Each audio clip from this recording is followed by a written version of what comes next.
مل دیا ہے. میرے پیارے آقا صلی اللہ علیہ وسلم کی کنیزوں, میرے آقا مصطفیٰ جان رحمت صلی اللہ علیہ وآلہ وسلم نے آج سے 1450 سال پہلے عورتوں کو پیغام عطا فرمایا, اگر زینت کرنے میں تم نے ناجائز و حرام چیزوں کا استعمال کیا تو جہنم کے اس بدبودار گڑھے میں گرنے کے لیے تیار ہو جاؤ, جہنم کے اس خطرناک گڑھے کے اندر گرنے کے لیے تیار ہو جاؤ. میرے پیارے آقا صلی اللہ علیہ وسلم کی کنیزوں, اتنی نازک ہو کہ تم تو اگر بتی یا موم بتی کا چٹکا برداشت نہیں کر سکتی جب ناجائز و حرام چیزوں سے اپنے بناؤ سنگھار کرو گی. کبھی نک پالش لگا کر کے ناجائز چیز کا استعمال ہو رہا ہے, کبھی ہونٹوں پر سرخیاں لگا کر ناجائز چیزوں کا استعمال ہو رہا ہے. ایک فکر اور عورتوں کی ہوتی جا رہی ہے, چلو دیندار بھی بنے اور گنہگار بھی بنے. بڑی معذرت کے ساتھ آج میں اپنی بہنوں کو ایک پیغام دینا چاہتا ہوں, بہت سنجیدگی کے ساتھ میری بہنیں سننا. میرے پیارے آقا صلی اللہ علیہ وسلم کی کنیزوں, آج عورتوں کی فکر بن رہی ہے, بلکہ مردوں کی بھی, جب مرد ہوں گے تو ان سے بات کی جائے گی, لیکن آج گفتگو تو آپ سے کرنا ہے. میرے پیارے آقا علیہ السلام کی کنیزوں, آج عورتوں کی ایک فکر بن رہی ہے, دیندار بھی بنے اور گنہگار بھی بنے, یعنی دونوں ساتھ ساتھ چلتا رہے. یاد رکھنا, جو دیندار ہوگا وہ کبھی گنہگار نہیں ہوگا, اور جو گنہگار ہوگا وہ کبھی دیندار نہیں ہوگا. آپ سوچیں گے کہ یہ کیا فلسفہ ہے کہ دیندار بھی بنے اور گنہگار بھی بنے, اس کا انکار کیوں کیا جا رہا ہے؟ دیکھو عورتیں دیندار اور گنہگار کس طرح بن رہی ہیں.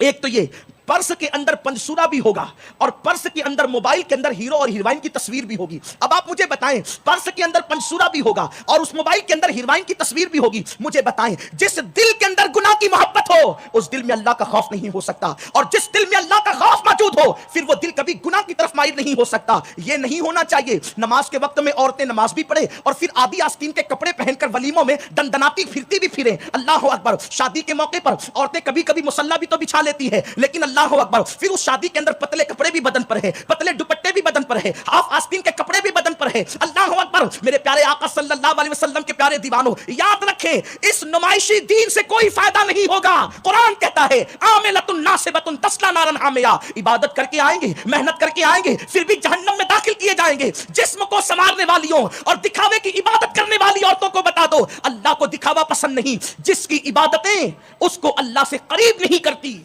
جس کی عبادتیں اس کو گناہوں سے دور نہیں کرتی, جس کی نمازیں اس کو گناہوں سے دور نہیں کرتی, جس کی نمازیں اس کو پاپ سے اور جرائم سے دور نہیں کرتی, وہ عبادتیں انسان کو اللہ سے دور کر دیا کرتی ہے.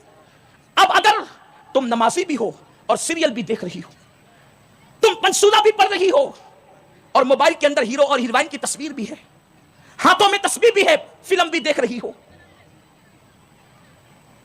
قرآن کی تلاوت کی بات بھی ہے, جرائم کی طرف قدم بھی بڑھ رہے ہیں, اجتماعات میں پابندی سے شرکت بھی ہے, گناہ کا بھوت کبھی دل سے نکلتا نہیں.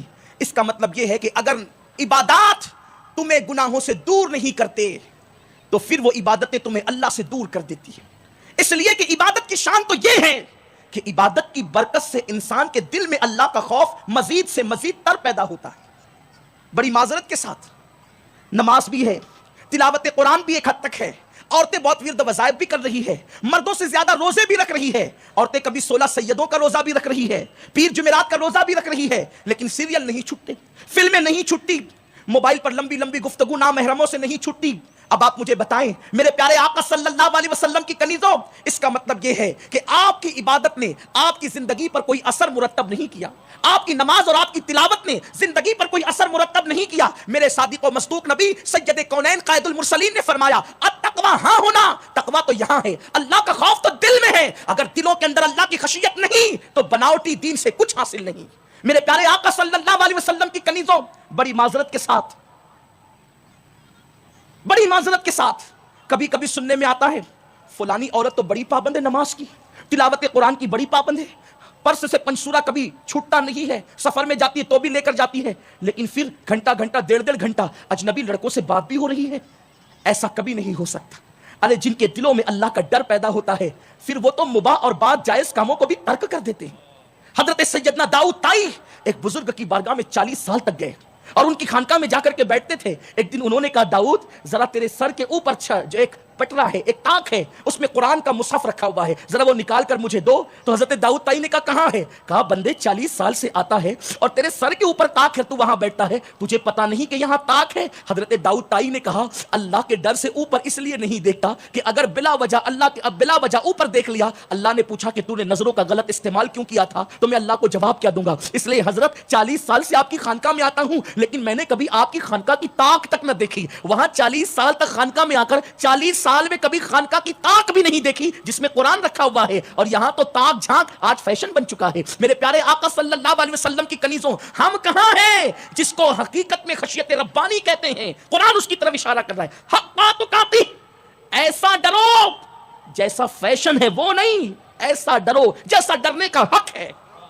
اور جنہوں نے حق کے مطابق ڈرا اللہ سے، پھر قرآن ان کے بارے میں کہتا ہے لا خوف علیہم ولا ہم یحزنون، انہیں نہ غم ہے نہ خوف ہے، کیوں؟ انہوں نے اللہ سے ڈرنے کا حق ادا کیا۔ ان کے چہرے دنیا میں چمکے، ان کی قبریں آج تک چمک رہی ہے، اور انشاءاللہ قیامت میں بھی ان کے چہرے چمکتے نظر آئیں گے۔ کیا ہے اللہ سے ڈرنے کا حق؟ ایک بہت بڑے بزرگ ہیں سیدنا امام سفیان ثوری رحمت اللہ علیہ، 99 ہجری میں پیدا ہوئے، دور رسالت سے بہت قریب دور ہے 99 ہجری کا دور، اور ابھی آپ 20 یا 22 سال کی عمر میں تھے کہ آپ کی کمر جھک گئی تھی اور آپ لاٹھی لے کر کے چلتے تھے۔ عام طور پہ کمر کب جھکتی ہے؟ 80 سال سے انسان کی عمر کراس کر جاتی ہے، 80 سال سے انسان کی عمر بڑھ جاتی ہے، یعنی جب بڑھاپے کا مکمل غلبہ ہو جاتا ہے تب کہیں جا کر انسان کی کمر جھکتی ہے۔ لیکن ابتدائی جوانی میں امام سفیان ثوری کی کمر جھک گئی تھی، لاٹھی لے کر کے چلتے تھے۔ شاگردوں نے بہت کوشش کی معلوم کرنے کی کہ آپ کی کمر کیوں جھک گئی، آپ کی کمر کیوں جھک گئی؟ توجہ سے سننا میری بہنوں، کبھی نہیں بتایا کسی کو کہ کمر کیوں جھک گئی۔ ہم سے اگر کوئی پوچھے نا کہ یہ کیوں ہو گیا تو ہم تو پھر لمبی لمبی اس کے سامنے بیان کرتے، بلکہ عورتیں جب بیٹھتی ہیں تو کہتی ہیں الحمدللہ میں تو پیر کا بھی روزہ رکھتی ہوں، پھر جمعرات کا بھی رکھتی ہوں، یہ 13 14 15 کا بھی رکھ لیتی ہوں، پھر 16 سیدوں کا بھی رکھ لیتی ہوں، اور پھر میرے چلتے ہی رہتے ہیں۔ میری بہن کس کے لیے تو کر رہی ہے؟ نفس بدکار نے دل پر یہ قیامت توڑی، عمل نیک کیا بھی تو چھپانے نہ دیا، اپنے اعمال کو بتا کر کس سے سند لینا چاہتی ہو؟ میرے آقا صلی اللہ علیہ وسلم نے فرمایا جو نیکیاں کر کے تشہیر کرتے ہیں قیامت میں اللہ ان سے کہے گا جس کے لیے نیکی کی تھی آج جا کر صلہ اسی سے لے لے۔ وہاں تو لوگوں کے بدن پہ کفن بھی نہیں ہوگا، کون صلہ دے گا اور کیا دے گا؟ ارے جو قوم دنیا میں کچھ نہ دے سکی وہ قوم آخرت میں تمہیں کیا دے گی؟ آج دنیا میں لوگوں کے پاس ہے کوئی کسی کی مدد کے لیے تیار نہیں، وہ تمہیں آخرت میں کیا دیں گے جو بغیر کفن کے ننگے گھوم رہے ہوں گے؟ آپ کو تعجب ہوگا کہ میں یہ کہہ رہا ہوں کہ ننگے گھوم رہے ہوں گے، میرے آقا نے یہ بات کہی کہ لوگوں کے بدن پہ کفن بھی نہیں ہوگا۔ ام المومنین امی عائشہ کو حیرت ہوئی، کہنے لگی یا رسول اللہ جب لوگوں کے بدن پہ کفن نہیں ہوگا تو بے حیائی نہیں محسوس کریں گے لوگ؟ آقا فرماتے ہیں عائشہ اتنی گھبراہٹ ہوگی، لوگوں کو اپنے آپ کو دیکھنے کی فرصت نہیں ہوگی، وہ دوسروں کو کیا دیکھیں گے؟ عمل تو ہوتا نہیں، جو ہوتا ہے وہ بھی چھپایا نہیں جاتا۔ اللہ والوں کی شان تھی، ہم اپنے گناہوں کو جیسے چھپاتے ہیں وہ اپنی نیکیوں کو ایسے چھپایا کرتے تھے۔ امام سفیان ثوری کی کمر جھکنے کی بات بہت لوگوں نے پوچھی، کسی کو نہیں بتایا، چھپاتے رہے۔ ایک بڑا قریبی شاگرد تھا، لگا رہا، موقع کی تلاش میں پوچھتا تھا نہیں بتاتے تھے، پوچھتا تھا نہیں بتاتے تھے۔ ایک دن اس نے ایسے ماحول میں پوچھ لیا امام سفیان ثوری سے، حضرت بتائیں نا کہ آپ کی کمر کیوں جھک گئی ہے؟ امام سفیان ثوری فرماتے ہیں میرے استاد تھے جنہوں نے 50 سال تک کے حدیث کا درس دیا تھا، اور جب 50 سال تک وہ حدیث کا درس دیتے رہے، نصف صدی تک، نصف صدی کوئی معمولی چیز ہوتی ہے، جب انتقال کا وقت آیا تو رونے لگے اور کہتے ہیں سفیان میں نے 50 سال تک قال اللہ قال رسول کہا، 50 سال تک لوگوں کو حدیث کا درس دیتا رہا، لیکن اب کہ جب میں دنیا سے جانے لگا ہوں تو کوئی گارنٹی نہیں ہے کہ اللہ بخش دے گا یا مجھے جہنم میں جلائے گا۔ بس استاد کا یہ جملہ سن کر حضرت امام سفیان ثوری پر اللہ کا خوف اتنا غالب آیا، فرماتے ہیں اللہ کے خوف سے میری کمر جھک گئی، اور میری کمر کی ہڈی کے جھکنے کی آواز اس محفل میں جتنے لوگ موجود تھے سب نے سنی۔ اور اللہ اللہ میرے پیارے آقا صلی اللہ علیہ وسلم کی کنیزوں، حضرت امام سفیان ثوری کا حال یہ تھا کہ پھر اس کے بعد زندگی میں کبھی چین سے نہیں بیٹھے، رات عبادت دن عبادت، دن کو روزے سے اور رات عبادت میں امام سفیان ثوری رحمت اللہ علیہ کا حال یہ تھا۔ آج کہاں گیا وہ خوف خدا، وہ خشیت ربانی؟ حضرت سیدنا سعدون رحمت اللہ علیہ یہ بہت بڑے مجذوب گزرے ہیں، تصوف کی کتابوں میں حضرت سعدون رحمت اللہ علیہ کا نام بہت کثرت سے آتا ہے۔ عشق الہی کی آگ ان کے دل میں لگ گئی تھی، اور انہوں نے دور تابعین پایا، تابعین کا دور ہے ان کا دور، امام حضرت سیدنا سعدون کا دور۔ ایک دن حضرت مالک ابن دینار سے ملاقات ہوئی، مالک الدینار سے مل کر کے کہا مالک قیامت کے دن اپنا حال کیا ہوگا جب اللہ کی بارگاہ میں کھڑے ہوں گے، وہ حساب لے گا، ہمارے اعمال کے متعلق سوال کرے گا۔ اور یہ کہہ کر کے زار زار رونے لگے۔ حضرت مالک ابن دینار نے کہا سعدون کیوں روتے ہو؟ حضرت سعدون کہتے ہیں اے مالک جہنم کے عذاب نے نہیں رلایا، جنت میں نہ جانے کے خوف نے نہیں رلایا، مجھے رونا اس بات پر آیا کہ زندگی میں کوئی دن ایسا ہو جس میں نے کوئی نیکی نہیں کی ہو۔ اور اس دن جس دن میں نے نیکی نہیں کی، اس دن کے ضائع ہونے کے بدلے میں اللہ اگر مجھ سے ناراض ہو کر مجھے جہنم میں ڈالے گا، اس وقت میرا حال کیا ہوگا؟ مجھے تو پچھتاوا ہے زندگی کے ان دنوں پہ، ان لمحات پہ جو میرے دن نیکی کیے بغیر گزر گئے، جو میرے دن نیکی کیے بغیر چلے گئے۔ ہاتھوں کی انگلیوں سے راتوں دن واٹس ایپ پر لگی رہنے والی میری بہنوں، فیس بک اور یوٹیوب پر بیٹھ کر کے اپنی مرضی کے مطابق اللہ کے قانون کے خلاف مناظر دیکھنے والی میری بہنوں، میں تم سے پوچھنا چاہتا ہوں، میں یہ نہیں کہتا کہ اجتماع میں جو آئی ہے وہ ایسی، ہرگز نہیں، ہمارے اجتماع میں موجود انشاءاللہ کوئی بہن ایسی نہیں ہوگی، لیکن اجتماع کے ذریعے سے پوری دنیا کی بہنوں تک پیغام پہنچانا ہے۔ اپنے ہاتھوں کی انگلیوں سے فیس بک پر اجنبی لڑکوں کے ساتھ اپنی مرضی کے ساتھ گفتگو کرنے والی خواتین کیا یہ نہیں سوچتی؟ قرآن کا اعلان ہے، ہوا معکم اینما کنتم، تم جہاں کہیں ہو اللہ تمہارے ساتھ ہے، نحن اقرب الیہ من حبل الورید، اللہ تمہاری شہرک سے زیادہ قریب ہے۔ میرے پیارے آقا صلی اللہ علیہ وسلم کی کنیزوں، اتنا بڑا اپنے وقت کا ولی کامل اس بات پہ افسوس کر رہا ہے، مالک ابن دینار جو میری زندگی کے دن اور لمحات نیکی کیے بغیر چلے گئے، اچھے عمل کیے بغیر چلے گئے، رب کی بارگاہ میں جواب کیا دوں گا؟ وہ مجھ سے پوچھے گا تو میں عرض کیا کروں گا؟ یہ کہہ کر کے رونے لگے، خوب روئے۔ مالک ابن دینار نے کہا، سعدون کیا تو اللہ کی رحمت سے نا امید ہے؟ حضرت سعدون کہتے ہیں، میں اللہ کی رحمت سے نا امید نہیں، مگر اس کی غیرت سے مجھے خوف بھی لگتا ہے۔ جہاں وہ کریم ہے وہاں وہ غیرت کا اظہار بھی فرماتا ہے۔ سعدون کو مالک ابن دینار نے کہا، تو کہیں دیوانہ تو نہیں ہو گیا؟ ارشاد فرماتے ہیں، میرے پاس کوئی عمل تو نہیں، مگر میری ہڈیوں میں، میرے گوشت میں، میرے خون میں اللہ کی محبت ایسی سرائیت کر گئی کہ اب تجھ جیسے لوگ بھی مجھے دیوانہ کہہ کر کے پکارتے ہیں۔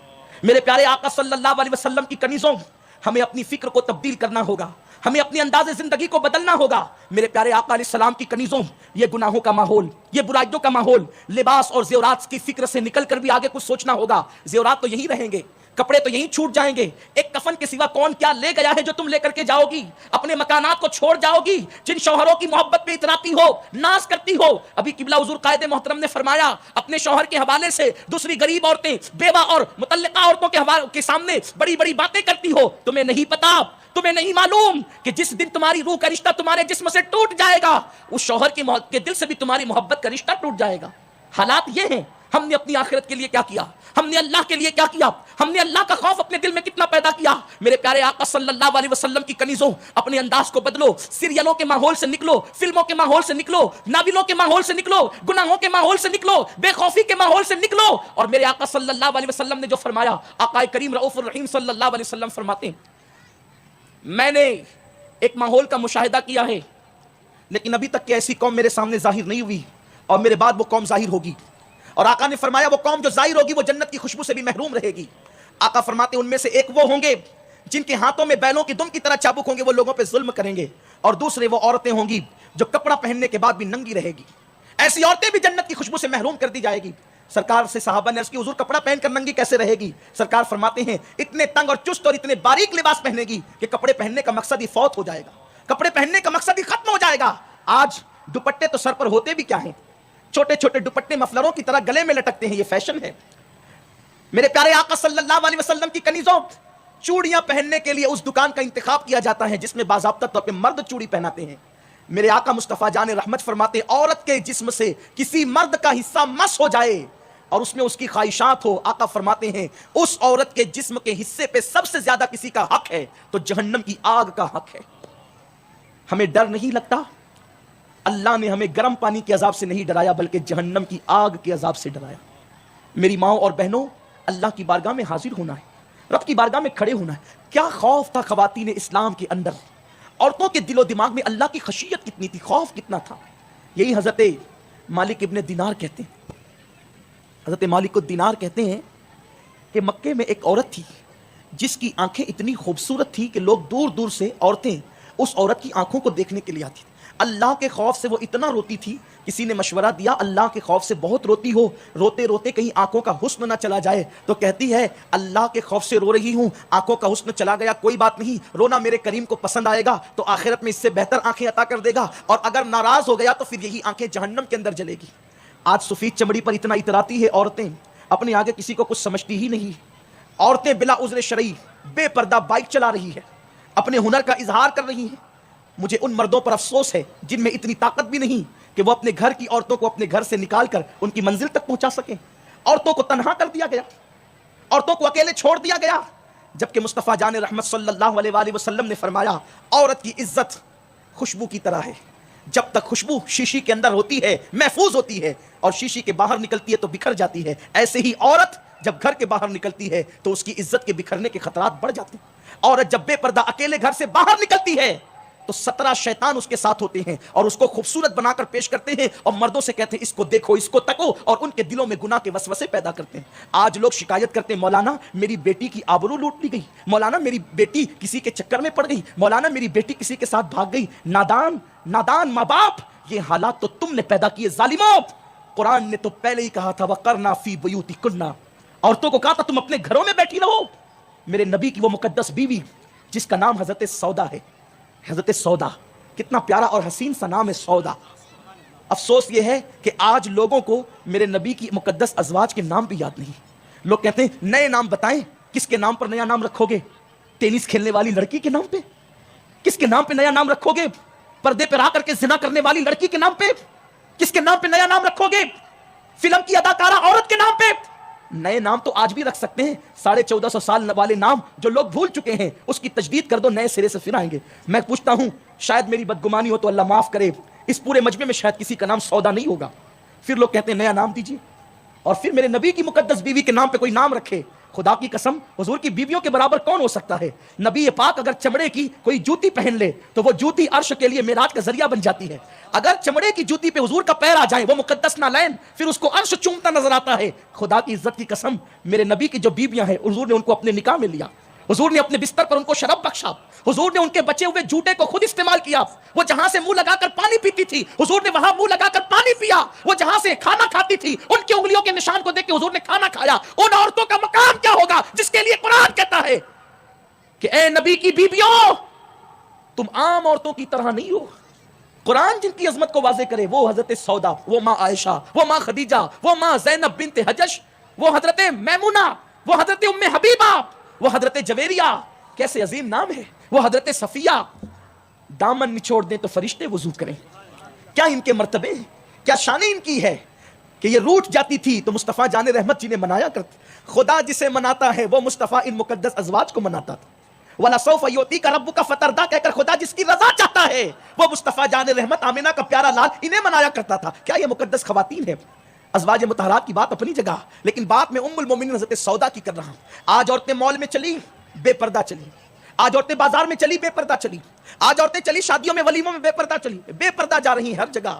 اور اب تو شوہروں کو اتنی فرصت ہی نہیں کہ بیوی کا ساتھ دے سکے, اکیلے بھیجتے ہیں کہیں بھی تنہا بھی, اور عورتیں بھی اب اکیلے جانے کی شوقین ہو گئی. شوہر کام پر ہے تو چلو ڈرائیور کے ساتھ ہی گاڑی میں نکل جائیں. پھر اس فتنے پر جو رسوائیاں ہو رہی ہے پھر اس کو بیان کرنے کی ضرورت نہیں ہے. ام المومنین حضرت سودا نے کبھی گھر سے باہر قدم نہ نکالا. آقا کریم صلی اللہ علیہ وآلہ وسلم کے پردہ فرمانے کے بعد کچھ لوگ آئے.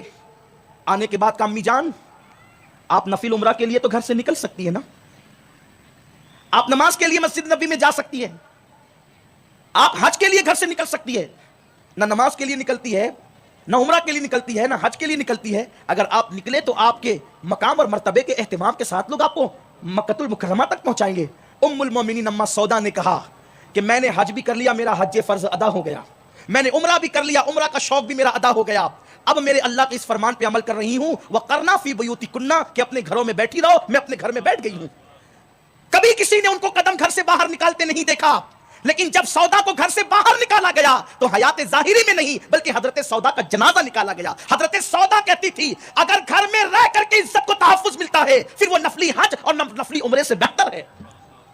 اگر عورت کی عزت کو تحفظ گھر میں رہنے سے ہے, میں یہ نہیں کہتا کہ نفل حج نفل عمرہ کو عورتیں نہ جائیں, قطعاً نہیں. یہ حضرت سودا کا تقویٰ تھا جو اپنی عزت کے تحفظ کے لیے نفلی عمرہ کی ہمت نہ کرے. آج عورتیں بازار میں جا رہی ہیں وہ بھی بے پردہ, مال میں دندناتے گھوم رہی ہیں بے پردہ. میرے پیارے آقا صلی اللہ علیہ وسلم کی کنیزوں بات اتنی ہے دلوں سے اللہ کا خوف نکل گئے. اور یاد رکھنا جس دل میں اللہ کا خوف نہیں پھر وہ جسم کا ڈھانچہ کتے کے جسم سے بھی بدتر ہے, کیونکہ کتے کو تو یہ احساس ہے کہ میرا مالک مجھے روٹی کا ٹکڑا دیتا ہے تو میں نے اس کی رضا چاہنا ہے. اگر انسان کے دل میں یہ احساس نہیں کہ جس مولا نے سب کچھ دیا اس کی خوشی کا خیال نہیں، بابا بلے شاہ پھر یہی کہتے ہیں، اٹھ بلیا چل یار منا لے ورنہ بازی لے گئے کتے. اے بلے شاہ چل خدا کو منا لے، یار منا لے، ورنہ پھر تجھ سے تو کتے بازی لے جائیں گے. میرے پیارے آقا صلی اللہ علیہ وسلم کی کنیزوں، سنی دعوت اسلامی نے آپ کو بلایا ہے اس پیغام کے ساتھ، گناہ کو چھوڑ دو. گناہ میں ذلت بھی ہے، گناہ میں رسوائی بھی ہے، گناہ میں رزق کی تنگی بھی ہے، اللہ کی نافرمانی میں آبرو کو خطرہ بھی ہے، اللہ کی نافرمانی کرنے میں بیماریاں بھی ہے، اللہ کی نافرمانی کرنے میں حسن کو 100 دھکے بھی ہے. آؤ اللہ کی نافرمانی سے توبہ کر لیں، آؤ اپنی زندگی